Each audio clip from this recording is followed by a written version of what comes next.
उत्तर प्रदेश के बरेली में आईपीएस प्रभाकर चौधरी के ट्रांसफर की चर्चा जोरों पर है।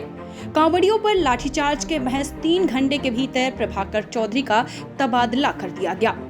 बरेली एसएसपी पद से उन्हें हटाकर 32वीं वाहिनी पीएससी लखनऊ में ट्रांसफर कर दिया गया।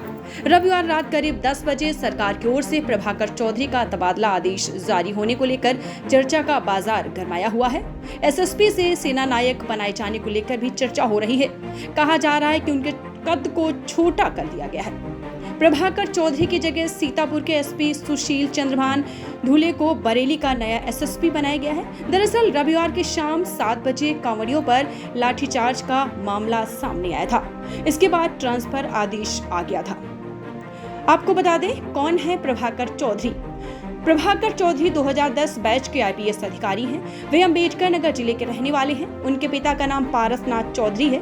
प्रभाकर चौधरी ने अपने पहले ही प्रयास में सिविल सर्विसेज की परीक्षा में सफलता प्राप्त की है।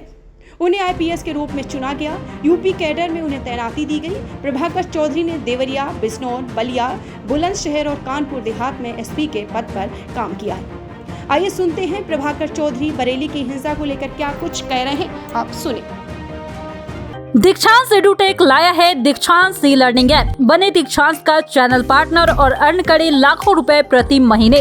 चैनल पार्टनर बनने के लिए विजिट करें www.दीक्षांत।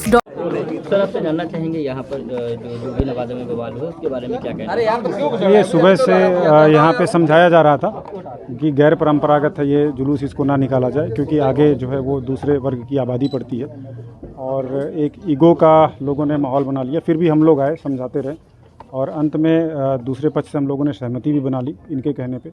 और जब फिर दोबारा बात करने आए तो कुछ खुराफाती लोग उसमें आकर के शामिल हो गए। ऐसी भी आशंका कि 2-4 लोग उसमें दारू पी के आ गए और फिर ये ज़बरदस्ती ले जाने की कोशिश करने लगे और ये लगा कि इससे शांति भंग हो सकती है और ये गैर परंपरागत तरीके से अगर निकलेगा तो फिर आगे के लिए भी और भी समस्याएं आएंगी।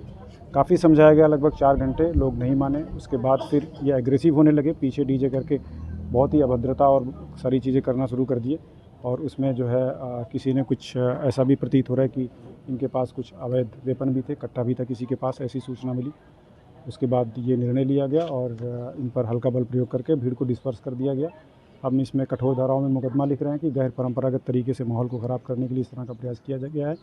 अभी सारे जगहों पे शांति है, हमारी पुलिस जो है वो पेट्रोलिंग कर रही है और जो भी लोग इसमें हैं, जो लोग इस तरह का प्रयास किए, सारे लोगों के सीसीटीवी फुटेज और वीडियोज़ हमारे पास हैं, कैमरे लगे हुए हैं, चिन्हित करके सभी के खिलाफ कठोर दंडात्मक कार्रवाई की जाएगी। अरेस्टिंग हुई है कुछ लोगों की? नहीं, अभी 1-2 लोग शायद डिटेन किए गए हैं। हम पहचान रहे हैं, पहचान में है क्योंकि हम लोगों के सामने की बात है। इसमें सारे लोगों की अरेस्टिंग की जाएगी और तगड़ी कठोर कार्रवाई की जाएगी। आगे सोमवार को ऐसी और कोई घटनाएं ना हो तो 4 नहीं, क्लियर कट सीधा सा मैसेज है। फोर्स डिप्लॉय थी, लोगों को समझाया गया, ऑलरेडी पहले से फोर्स थी।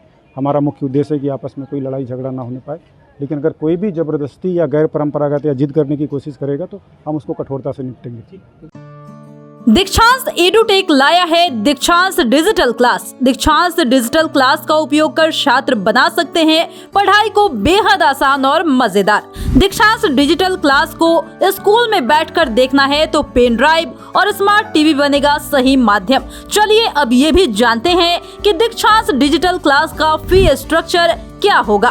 नर्सरी से लेकर यूकेजी के लिए 7,000, नर्सरी से लेकर दूसरी कक्षा के लिए 12,000, नर्सरी से लेकर 5वीं तक के लिए 18,000, नर्सरी से लेकर 8वीं तक के लिए 24,000, नर्सरी से लेकर 10वीं तक के लिए 30,000।